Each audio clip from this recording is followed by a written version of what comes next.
ഇസ്രായേലും ഇറാനും തമ്മിലുള്ള സംഘർഷം ലോകത്ത് ഇന്ന് ഏറ്റവും പ്രധാനപ്പെട്ട ഒരു ചർച്ചാ വിഷയമാണ്. അതുപോലെ തന്നെ ഇസ്രായേൽ കഴിഞ്ഞ ഒരു വർഷമായി ഫലസ്തീനിൻ്റെ മണ്ണിൽ നടത്തിക്കൊണ്ടിരിക്കുന്ന അധിനിവേശവും കൂട്ടക്കൊലകളും നമ്മൾ നിരന്തരമായി ചർച്ച ചെയ്തുകൊണ്ടിരിക്കുന്നതാണ്.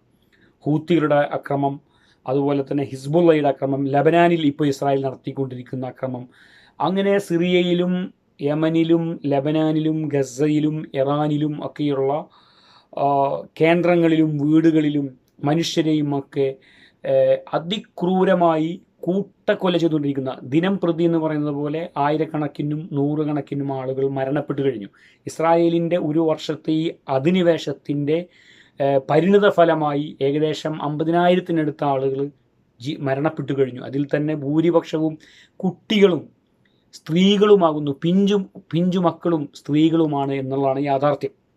ഏതായാലും ഞാനിവിടെ ഈ വീഡിയോ ചെയ്യുന്നതിൻ്റെ കാരണം, ഇപ്പോൾ ഇവിടെ നിരവധിയായിട്ടുള്ള ഗ്രൂപ്പുകളുണ്ട്. ഇപ്പോൾ ഇസ്രായേൽ എന്ന് പറയുന്നത് അമേരിക്കയുടെയും മറ്റു സഖ്യകക്ഷികളായിട്ടുള്ള യൂറോപ്യൻ രാജ്യങ്ങളുടെയൊക്കെ പിന്തുണയോട് കൂടിയിട്ട് ആണ് ഈ ഒരു വലിയ അക്രമ പരമ്പര എന്ന് പറഞ്ഞാൽ സമാനതകളില്ലാത്ത അതിനിഷ്ഠൂരമായിട്ടുള്ള അക്രമ പ്രവർത്തനങ്ങൾ നടത്തിക്കൊണ്ടിരിക്കുന്നത്. ബോംബുകൾ എറിഞ്ഞ് ഗസയിലൊക്കെ ഇനി ഒരു ബിൽഡിംഗ് പോലും ബാക്കിയില്ലാത്ത വിധം അവിടുത്തെ മനുഷ്യരാശിയെ തന്നെ കൂട്ടക്കൊല ചെയ്യുന്ന, ഒരാളെയും പേടിയില്ല, UN പേടിയില്ല, ലോകരാജ്യങ്ങൾ മുഴുവൻ അപലപിച്ചിട്ടും അവരെല്ലാം പുല്ല് വില കൽപ്പിച്ചുകൊണ്ട് ഇസ്രായേൽ മുന്നോട്ട് പോവാണ്. ഇവിടെ ഞാൻ ഇപ്പോൾ ഈ വീഡിയോ ചെയ്യാനുണ്ടായ കാരണം, ഇതുമായി ബന്ധപ്പെട്ടുകൊണ്ട് നമ്മളെ കേരളത്തിലെ കുറേ ഓൺലൈൻ മീഡിയകൾ നിരന്തരമായി ഈ വിഷയത്തിൽ ചർച്ച നടത്തുന്നുണ്ട്. ഇസ്രായേലിൻ്റെ കാവൽ ഭടന്മാരെ പോലെ, ഇസ്രായേലിൻ്റെ കാവൽ പട്ടികളെപ്പോലെ ഒരുപാട് ഓൺലൈൻ മീഡിയയുടെ മുതലാളിമാരും അതിൻ്റെ ലേഖകന്മാരെന്ന പേരിൽ, ഓൺലൈൻ മാധ്യമ പ്രവർത്തകരെന്ന പേരിൽ നിരന്തരമായി ചലച്ചുകൊണ്ടിരിക്കുന്നത് യൂട്യൂബിൽ. ഇപ്പോൾ ABC മലയാളം, മറുനാടൻ മലയാളി, മലയാളി വാർത്ത തുടങ്ങി വേറെയും ഒരുപാട്, ഞാൻ എല്ലാവരുടെയും പേര് പറയുന്നില്ല, അങ്ങനെ നിരവധിയായിട്ടുള്ള ആളുകൾ. ഇതിലൊക്കെ കുറേ മനുഷ്യക്കോലങ്ങൾ എന്ന് പറയുന്നത് ഇവരൊക്കെ ഇസ്രായേലിൻ്റെ നാവായിട്ട്, അവരുടെ ചാവാലി പട്ടികളായിട്ട് നിരന്തരമായിട്ട് ഇങ്ങനെ വാർത്തകൾ പറഞ്ഞുകൊണ്ടിരിക്കുകയാണ്.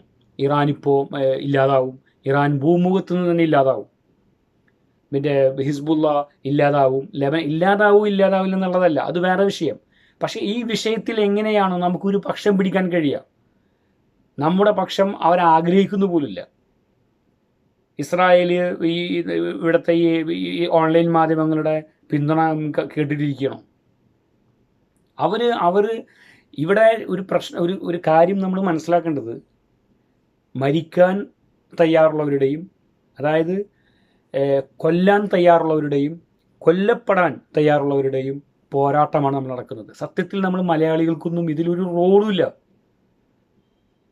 അവരുടെ എന്താ പറയുക, കീഴ്വാഴ് പോയോടത്ത് പോലും പോയിട്ട് ചെയ്യാനുള്ള യോഗ്യത നമുക്കില്ല സത്യത്തിൽ. കാരണം ഇത് വലിയൊരു അവർ ചരിത്രപരമായി അതിന് നിരവധിയായിട്ടുള്ള ചരിത്രം അതിൻ്റെ പിന്നിലുണ്ട്. കാരണം ഇസ്രായേലും ഫലസ്തീനും തമ്മിലുള്ള ഈ പ്രശ്നം, ഇസ്രായേലിൻ്റെ രൂപീകരണം, ഇസ്രായേൽ എന്ന് പറയുന്ന ഒരു പുതിയ ജൂതരാഷ്ട്രം ഉണ്ടാവുന്നത്, അവിടെ നിന്ന് ഫലസ്തീനികൾ ആട്ടിയോടിപ്പിക്കപ്പെടുന്നതിൻ്റെ പിന്നിലൊക്കെ വലിയ ചരിത്രമുണ്ട്. ചരിത്ര പ്രാധാന്യമുള്ളൊരു സംഭവമാണ്. അത് ഫൈറ്റ് ചെയ്ത് ജനിക്കുകയും അങ്ങനെ തന്നെ മരണപ്പെടുകയും ചെയ്യുന്നൊരു വിഭാഗമാണ് ഫലസ്തീനി ജനങ്ങൾ. അവരുടെ ചരിത്രം പരിശോധിച്ച് നോക്ക്. അവിടെ ഇപ്പോൾ ഈ ലീഡ് ചെയ്യുന്ന ഈ ഹമാസിൻ്റെ ഒക്കെ ലീഡേഴ്സ് എന്ന് പറഞ്ഞാൽ ഭൂരിഭാഗം ആളുകളും അവർ ജനിച്ചത് തന്നെ അഭയാർത്ഥി ക്യാമ്പിലാണ്. അപ്പം അതിനർത്ഥം അവർ ജനിക്കുമ്പോൾ തന്നെ ഈ യുദ്ധങ്ങളും അഭയാർത്ഥി ക്യാമ്പ് ഉണ്ടെന്നാണല്ലോ. അതെങ്കിലും ഈ കേരളത്തിലെ ഈ ഓൺലൈനിൽ ഇരുന്നിട്ട് തള്ളി മറിക്കുന്ന ആളുകൾക്ക് മനസ്സിലാക്കിക്കൂടെ? അതുകൊണ്ട് ഇത് നമുക്ക് പറ്റുന്ന പണിയല്ലെന്ന് പറയാൻ വേണ്ടിയിട്ടാണ് ഞാൻ പറഞ്ഞത്.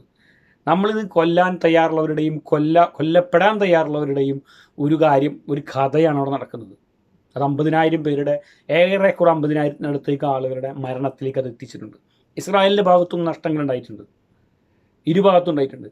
പക്ഷേ ഇപ്പോൾ ഫലസ്തീന് ഇനി ഞാൻ ചോദിക്കുന്നത്, ഇവരൊക്കെ ഈ ഓൺലൈൻ മീഡിയയിൽ ഇരുന്നിട്ട് ഒരു മനുഷ്യപ്പറ്റില്ലാതെ പറയുന്ന ഗസയിലേക്ക് ഇനി എന്താ തീരാൻ ബാക്കിയുള്ളത്?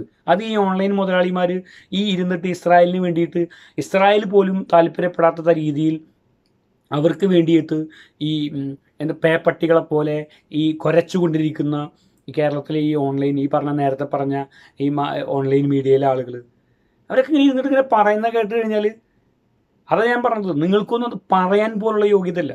ഫലസ്തീൻ എന്ന് പറയാൻ പോലും യോഗ്യതയില്ലാത്ത കുറേ മനുഷ്യജന്മങ്ങൾ വെറുതെ ഇരുന്നിട്ട്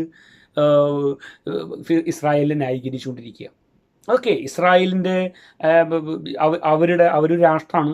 ചരിത്രപരമായിട്ട് ഇസ്രായേൽ രൂപീകരിച്ചതുമായി ബന്ധപ്പെട്ടിട്ട് നിരവധിയായിട്ടുള്ള അഭിപ്രായ തർക്കങ്ങളുണ്ടാവാം. പക്ഷേ ഇപ്പോൾ അവർ രാജ്യമാണ്. അതേപോലെ തന്നെ ഫലസ്തീനിലെ ജനങ്ങൾക്കും ആ രാജ്യത്ത് ജീവിക്കണം, അവർക്ക് വേറെ സ്ഥലമല്ല. ഇതൊന്നും ഈ പൊട്ടന്മാരായിട്ടുള്ള ഈ ഈ ഈ ഓൺലൈനിൽ ഇരുന്ന് തള്ളുന്ന ആളുകൾക്ക് അറിയില്ലേ? അപ്പോൾ അവരുടെ പ്രശ്നങ്ങൾ എന്താണ്, എന്തുകൊണ്ടാണ് അവർ ഫൈറ്റ് ചെയ്യുന്നത്? ഇതിനൊരു പൊളിറ്റിക്കലായിട്ടുള്ള തീരുമാനമാണ് ഉണ്ടാവേണ്ടത്. രാഷ്ട്രീയമായ തീരുമാനം, രാഷ്ട്രീയ നേതൃത്വം എന്ന് പറഞ്ഞാൽ ലോകത്തെ വിവിധ രാജ്യങ്ങളിലെ, ഇപ്പോൾ റഷ്യ, ചൈന, അതുപോലെ തന്നെ അമേരിക്ക തുടങ്ങി ഫ്രാൻസ്, ജർമ്മനി, ബ്രിട്ടൻ, അതുപോലെ തന്നെ GCCയിലെ ഖത്തർ, ഇന്ത്യക്കും ഒക്കെ ഇടപെടാം. ഇവരൊക്കെ ഇടപെട്ടിട്ട് തീർക്കാവുന്ന ഒരു പ്രശ്നം മാത്രം സത്യത്തിലുള്ളൂ. പക്ഷേ പലരുടെയും പല കാരണങ്ങളിലെ പിടിവാശി മൂലവും, അതിൽ ഹമാസിൻ്റെയും പിടിവാശി ഉണ്ടാവാം, ഇസ്രായേലിൻ്റെ പിടിവാശി ഉണ്ടാവാം. ഇതിൻ്റെയൊക്കെ ഭാഗമായിട്ട് ഇത് നീണ്ടുപോവാണ്. പക്ഷേ നമ്മൾ കേരളത്തിലെ കുറച്ച് ഈ ഇസ്രായേലിൻ്റെ പോരാളികളെ കാണുമ്പോൾ തോന്നുന്നു ഇസ്രായേലിന് വേണ്ടി കുരക്കുന്ന കുറേ പോരാട്ടം. സത്യത്തിൽ അവരുടെയൊക്കെ ഉദ്ദേശം, യൂട്യൂബ് ചെയ്യുന്ന ആരുടെയും, ഇപ്പോൾ ഞാനാണെങ്കിലും വേറെ ആരാണെങ്കിലും, അവരുടെയൊക്കെ ഉദ്ദേശം അവരുടെ ചാനലിന് റീച്ച് ഉണ്ടാവണം, അത് കാണാൻ ആളുകൾ ഉണ്ടാവണം. അപ്പോൾ ഈ ഇസ്രായേലിന് വേണ്ടി ശബ്ദിച്ചാൽ ഇറാനെയും അതുപോലെ തന്നെ ഹമാസിനെയും ഹിസ്ബുള്ളൊക്കെ, കാരണം അത് മുസ്ലിം വിഭാഗത്തിൻ്റെയും കൂടി ആളുകളാണല്ലോ. അപ്പോൾ അവരെ പറഞ്ഞാൽ കേൾക്കാൻ സുഖം കാണുന്ന കുറേ അധികം ആളുകളുണ്ട്. ആ കേൾക്കുന്ന ആളുകൾ, ആ വ്യൂവേഴ്സിനെ തൃപ്തിപ്പെടുത്താൻ വേണ്ടിയിട്ടായിരിക്കും ഒരു പക്ഷേ പറയുന്നുണ്ടാവുക. പക്ഷേ ഒരു വെറുതെ ഇങ്ങനെ തള്ളിമറിക്കും, ഇറാൻ ഇപ്പോൾ തീരും, ഇറാൻ എവിടെ തീരുന്നു, ഇറാൻ തീരുമെന്ന് ഇസ്രായേൽ പോലും കണക്കൂട്ടിയിട്ടില്ല, ഇസ്രായേൽ പോലും അങ്ങനെ കണക്കൂട്ടിയിട്ടില്ല. പക്ഷേ കേരളത്തിലെ ഞാൻ കഴിഞ്ഞ ഒരു കൊല്ലമായിട്ട് ഈ വിഷയത്തിൽ ഇങ്ങനെ ഇരുന്നിട്ട് അത് പറയുന്ന ആളുകളുടെ ഞാൻ ബോഡി ഷെയ്മിങ് നടത്തല്ല, അവരുടെ കോലം കടന്ന ഇങ്ങനത്തെ ഒരു അന്താരാഷ്ട്ര വിഷയം സംസാരിക്കാനൊക്കെ ഇരിക്കുമ്പോൾ, ഇത് ഞാൻ പണ്ട് നമ്മുടെ നാട്ടിലൊക്കെ ഈ ചായ കുടിക്കാനൊക്കെ രാവിലെ ആളുകൾ വരുമ്പോൾ കടയിൽ ഇരുന്നിട്ട് ഇങ്ങനെ തള്ളിമറിക്കും.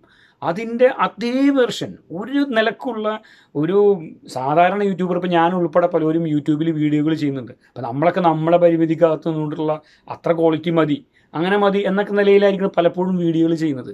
പക്ഷേ ഇവരൊക്കെ കുറേയും കൂടിയും ആളുകൾ കാണുന്ന ഒരു ഓൺലൈൻ മീഡിയ പോലെ പ്രവർത്തിക്കുന്ന, ജേർണലിസ്റ്റിൽ പ്രവർത്തിക്കുന്ന, അതിനുള്ള ക്വാളിറ്റി പോലും ഇവന്മാരുടെ ഇരുത്തത്തിലുള്ള വർത്തമാനത്തിലില്ല. എന്നിട്ട് ഇസ്രായേൽ പോലെയുള്ള അവർ കൂട്ടക്കൊല നടത്തുന്നുണ്ടാവാം, അവർ ഹമാസ് നടത്തുന്നുണ്ടാവാം, ഹിസ്ബുള്ളയും അവർ ഫൈറ്റ് ചെയ്യുന്നുണ്ട്. അവർക്കെതിരെ അക്രമം വരുമ്പോൾ അതിനെ പ്രതിരോധിക്കാനുള്ള അവകാശം എന്ന പേരിലാണെങ്കിലും അവർ നൂതനമായ മാർഗങ്ങളൊക്കെ ഉപയോഗിച്ചുകൊണ്ട് അവർ ഫൈറ്റ് ചെയ്യുന്നുണ്ട്. അവർക്കെതിരെ ഹിസ്ബുള്ളയും ഹൂത്തികളും ഇറാനും ഹമാസൊക്കെ അവർക്ക് പറ്റുന്നത് പോലെ ചിലപ്പോൾ മരിച്ചിട്ടും പ്രതിരോധം തീർക്കുന്നവരുണ്ടാവും, പല നിലക്കും അവർ പ്രതിരോധം തീർക്കുന്നുണ്ടാവാം. പക്ഷേ ഈ കേരളത്തിൽ ഇരുന്നിട്ട് ഈ തള്ളിമറിക്കുന്ന ഈ ഒറ്റകൾക്കൊക്കെ എന്ത് യോഗ്യതയാണുള്ളത്? ഞാൻ ഉൾപ്പെടെ തന്നെ ഞാൻ പറയാൻ ആഗ്രഹിക്കുന്നു. ഞാനിപ്പോൾ അതിലൊരു കക്ഷിയാണല്ലോ. എന്ത് യോഗ്യതയാണുള്ളത്? വെറുതെ ഇരുന്നിട്ട് ഹമാസ് ഇപ്പോൾ തീരും, അവരിപ്പോൾ തീരും, എന്നിപ്പോൾ അവിടെ ഹമാസ് അവിടെ തീരുമെന്ന് പറഞ്ഞ് ഞാനും അത് വിശ്വസിച്ചിരിക്കുന്നു. നോക്കുമ്പോൾ ഇറാൻ മിസൈൽ ഇട്ടതിൻ്റെ പിറ്റേ ദിവസം ഹമാസ് അവിടെ വലിയ ആഹ്ലാദപ്രകടനം നടത്തുന്നു. അപ്പോൾ തീർന്നെങ്കിൽ പിന്നെ അവർ അവിടെ ആഹ്ലാദപ്രകടനം നടത്തില്ലല്ലോ. അപ്പോൾ നമ്മൾ ഈ കേൾക്കുന്നതും ഇവർ ഈ തള്ളിമറിക്കുന്നൊന്നുമല്ല, ഇതിനപ്പുറം യാഥാർത്ഥ്യങ്ങളുണ്ട്. ഞാൻ ഇവരോടൊക്കെ പറഞ്ഞ ഒറ്റ കാര്യം മാത്രമേ ഉള്ളൂ, ഇത് നമ്മളെ കൊണ്ട് കൂടുന്നതല്ല. അപ്പോൾ നമ്മളെ കൊണ്ട് താങ്ങുന്ന കാര്യങ്ങൾ, നമ്മളെ കൊണ്ട് പൊങ്ങുന്ന വിഷയങ്ങൾ എടുത്ത് ചർച്ച ചെയ്യുക. അല്ലെങ്കിൽ ചർച്ച ചെയ്യുന്നതിന് കുഴപ്പമൊന്നുമില്ല, അഭിപ്രായങ്ങൾ പറയാൻ പോവുക. പക്ഷെ തള്ളിമറിച്ചിട്ട് ഒരുമാതിരി ഇസ്രായേലുകൾക്ക് പോലും വല്ലാത്ത രീതിയിലുള്ള അവരുടെ ചാവാലിപ്പട്ടികളെ പോലെ ആവരുത് ഇവിടുത്തെ കേരളത്തിലെ ഈ പല ഓൺലൈൻ മീഡിയകളുടെയും തള്ളലുകൾ എന്ന് മാത്രമാണ് എനിക്ക് പറയാനുള്ളത്.